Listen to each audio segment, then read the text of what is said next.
Fact-checker. Mais qui surveille les gardiens de la vérité?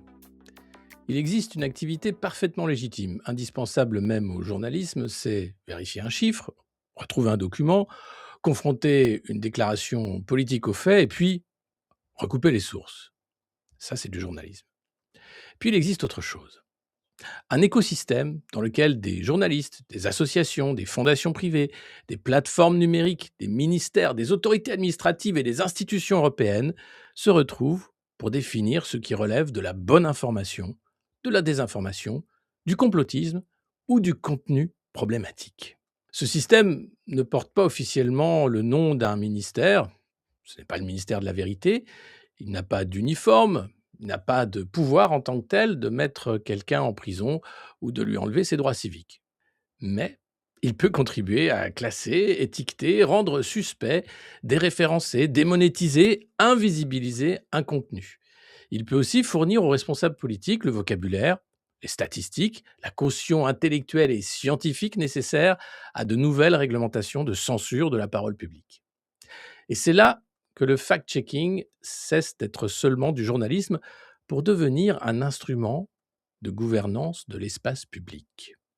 Prenons les décodeurs du monde. Leur charte affirme qu'ils vérifient principalement des informations factuelles susceptibles d'être confirmées ou infirmées, des chiffres, des dates, des lieux. Elle précise aussi qu'ils ne s'interdisent de vérifier aucun parti politique et qu'ils disposent d'une politique publique de correction. Alors tout ça, sur le papier, on a l'impression que c'est un travail journalistique classique. Mais entre 2018 et 2022, les décodeurs ont travaillé dans le cadre d'un partenariat rémunéré avec Facebook. La plateforme Facebook leur transmettait des contenus considérés comme suspects par ses algorithmes ou ses utilisateurs, et les journalistes partenaires pouvaient leur attribuer des appréciations telles que faux, partiellement faux, titre trompeur ou contexte manquant.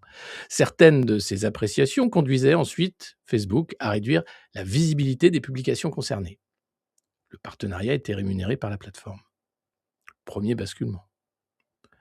Un journal a évidemment le droit d'écrire qu'une affirmation est fausse. Mais lorsqu'un jugement éditorial entraîne une sanction algorithmique appliquée par une plateforme dominante sur son marché, nous ne sommes plus seulement devant un article contestant un autre article. On est devant la police de la pensée. C'est un dispositif de police privée de circulation de l'information. Le fact-checker ne se contente plus de répondre, son appréciation peut modifier la diffusion de la parole de celui qu'il conteste.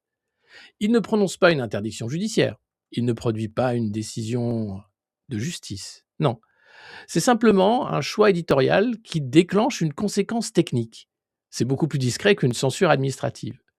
Et c'est aussi beaucoup plus difficile à contester. Et surtout, ce système pose une question simple.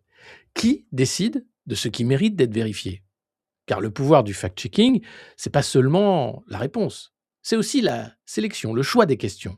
On peut vérifier méticuleusement une phrase prononcée par un opposant politique, tout en ignorant 10 contre-vérités émises par le gouvernement.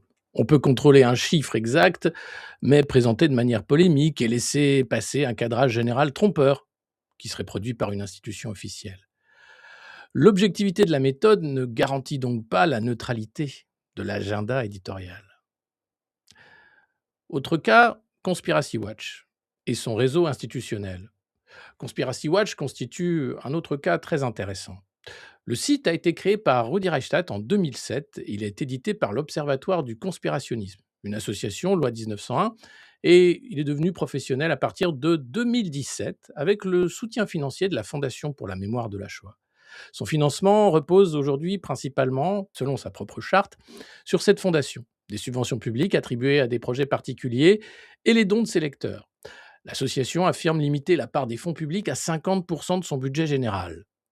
Elle indique également que certains donateurs privés ne sont pas publiquement nommés pour des raisons de sécurité. Ce financement n'est donc pas clandestin, il est en partie déclaré. En partie. Il révèle la nature hybride de l'organisation. Médias, associations militantes contre le complotisme, bénéficiaires de financements publics, partenaires d'institutions et producteurs d'expertise. Lors de son audition au Sénat en 2023, Rudi Reichstadt a expliqué que le projet Riposte était soutenu et cofinancé par le Comité interministériel de prévention de la délinquance et de la radicalisation, le CIPDR. L'émission Les Déconspirateurs bénéficiait d'un cofinancement également de la DILCRA. Conspiracy Watch participait également à l'Observatoire de la haine en ligne, rattaché à l'ARCOM, et à la définition du plan national de lutte contre le racisme, l'antisémitisme et les discriminations. Il ne s'agit donc plus seulement d'un observateur extérieur qui commente l'état ou l'actualité. L'organisation reçoit de l'argent public pour certains projets, participe à des structures animées par des autorités publiques et contribue à des réflexions qui alimentent ensuite les lois et les politiques publiques. Ce projet riposte consiste explicitement à faire en sorte que les internautes, recherchant des termes tels que Nouvel ordre mondial, Great Reset, État profond, ou le nom de certains médias qualifiés de complotistes, trouvent en priorité les contenus de Conspiracy Watch. Pour obtenir le résultat, l'association utilise le programme Google Ad Grants. Le CIPDR finançait les 2 tiers du coût de cette action, selon les déclarations qui ont été faites au Sénat. Ce n'est pas, encore une fois, juridiquement de la censure. C'est une politique organisée d'occupation de l'espace public informationnel. L'objectif n'est pas seulement de publier une contradiction, il est de placer cette contradiction avant les contenus recherchés. On ne supprime pas nécessairement l'adversaire, on tente de s'interposer entre lui et son public. Ça s'appelle du pre-bunking, selon les spécialistes. En réalité, c'est clairement une bataille pour le contrôle de l'agenda médiatique et une bataille de plus dans la guerre cognitive. Par ailleurs, Rudi Reichstadt est expert associé à la Fondation Jean Jaurès, où il a coordonné des enquêtes sur le conspirationnisme. Il a siégé également dans la commission Brunner, créée à la demande d'Emmanuel Macron en 2021. Il a participé à l'Observatoire de la haine en ligne. Et la Fondation Jean Jaurès, elle est enracinée dans la famille socialiste. Elle se présente comme un think tank œuvrant pour le progrès et la démocratie. Alors évidemment, cela ne prouve pas que Conspiracy Watch reçoive des consignes de la part du Parti socialiste. Aucune chaîne de commandement de cette nature n'a été documentée. Mais cela montre une proximité avec un univers intellectuel et institutionnel particulier, social-démocrate à l'origine, et puis le progressisme européen, hostile au populisme, très favorable à la régulation de l'espace numérique.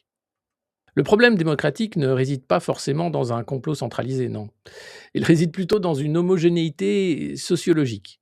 Les mêmes personnes se citent, se financent, se consultent, siègent dans les mêmes commissions et partagent globalement la même conception de ce qui constitue une information responsable et une société progressiste. Il n'y a pas besoin de chef d'orchestre lorsque tous les musiciens ont la même partition. Prenons le cas Thomas Huchon. Thomas Huchon occupe une place différente. C'est un journaliste, documentariste spécialisé dans les théories du complot et les fausses informations. Il a travaillé pour Spicy, LCI, où il a co-animé une émission consacrée à l'anticomplotisme. Il a également été entendu par la commission Brunner, en qualité de journaliste. Spicy fait partie des bénéficiaires du fonds Marianne. Mais l'importance de Thomas Huchon tient moins à un pouvoir administratif qu'à sa présence répétée dans les médias, les conférences, l'éducation aux médias, les dispositifs institutionnels consacrés à la désinformation. Et cette répétition fabrique son autorité. Le spécialiste devient celui que l'on invite pour déterminer qui manipule qui. Puis, il est entendu par une commission publique. Ces catégories sont reprises par les médias. Ces chiffres également sont repris par les politiques. Les institutions citent ensuite les médias. Et la boucle finit par donner l'apparence d'un consensus scientifique, là où en fait il est question de choix politiques, moraux et éditoriaux. Dernièrement, on a beaucoup parlé de la Fondation Descartes, là où se fabrique l'expertise. Elle a été d'ailleurs nombreuses fois citée dans le rapport du Sénat sur la lutte contre la fausse information. La Fondation Descartes se présente comme une initiative citoyenne, européenne, indépendante et apartisane consacrée à l'information et au débat public. Elle est juridiquement constituée sous la forme d'un fonds de dotation. Son financement initial a été assuré par Tiphaine et Jean-Philippe Eckertzweiler, avant un élargissement recherché auprès d'autres donateurs privés. Ses propres publications indiquent qu'elle est financée essentiellement par des contributions privées. Son conseil d'administration est présidé par Jean-Philippe Eckertzweiler, cofondateur du groupe d'investissement HLD. Gérald Bronner, encore lui, encadre son conseil scientifique.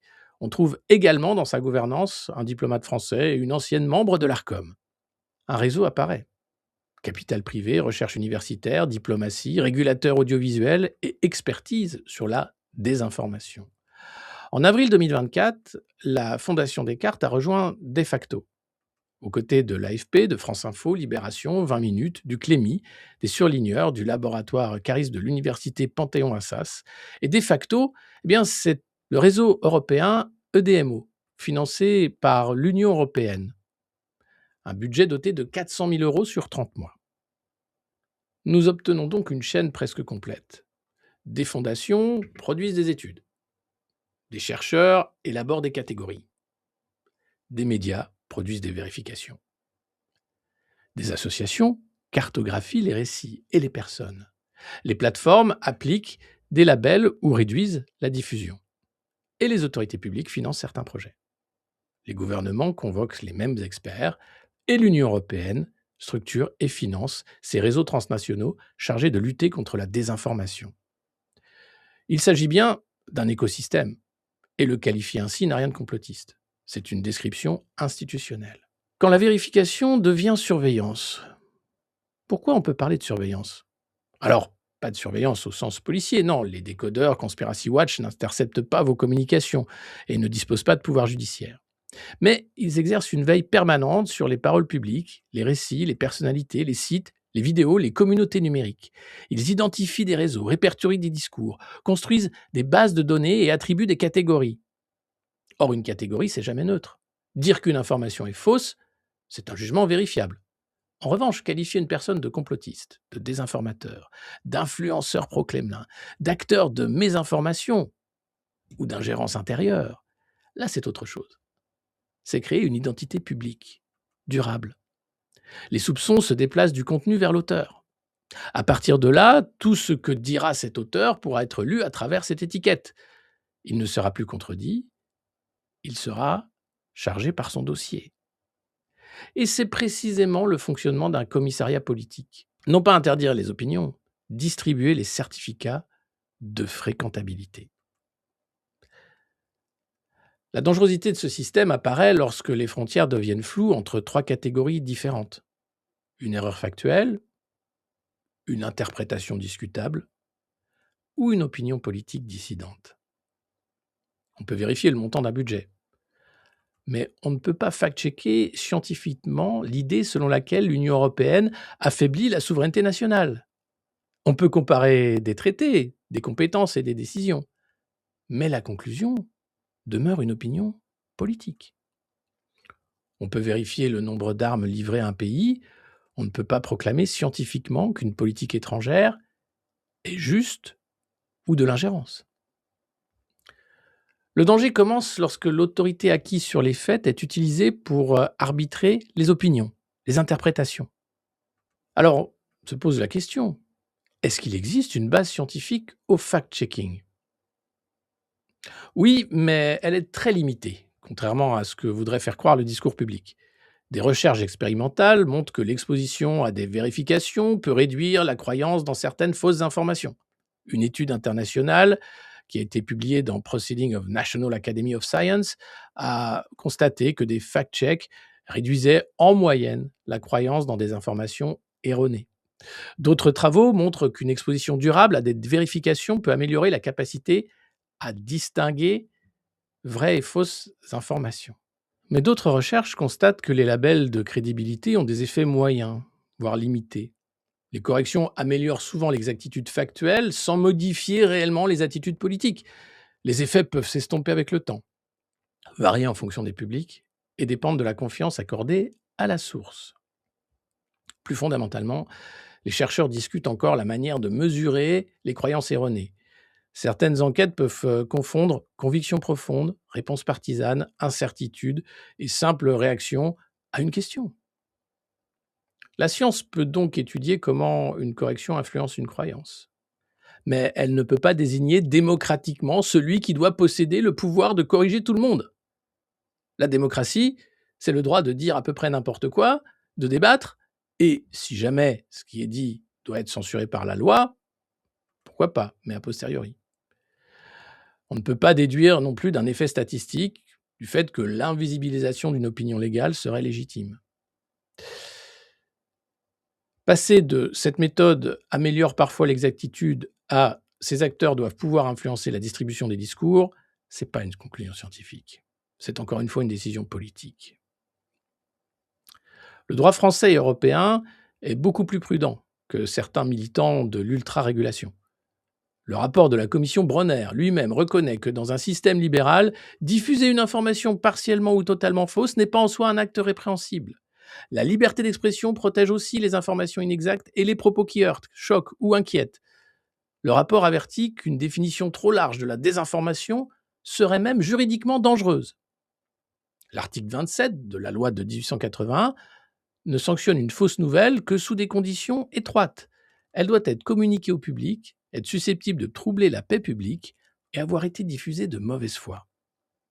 La loi française de décembre 2018 sur la manipulation de l'information impose aux plateformes de prendre des mesures contre certaines fausses informations susceptibles d'altérer la sincérité d'un scrutin ou de troubler l'ordre public. C'est l'Arcom qui contrôle les moyens mis en œuvre.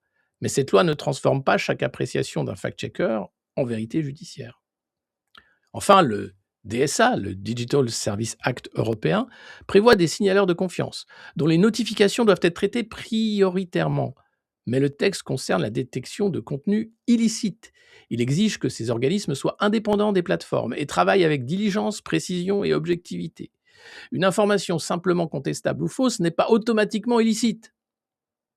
Enfin, le Conseil constitutionnel rappelle régulièrement que les restrictions à la liberté d'expression doivent être nécessaires, adaptées et proportionnées.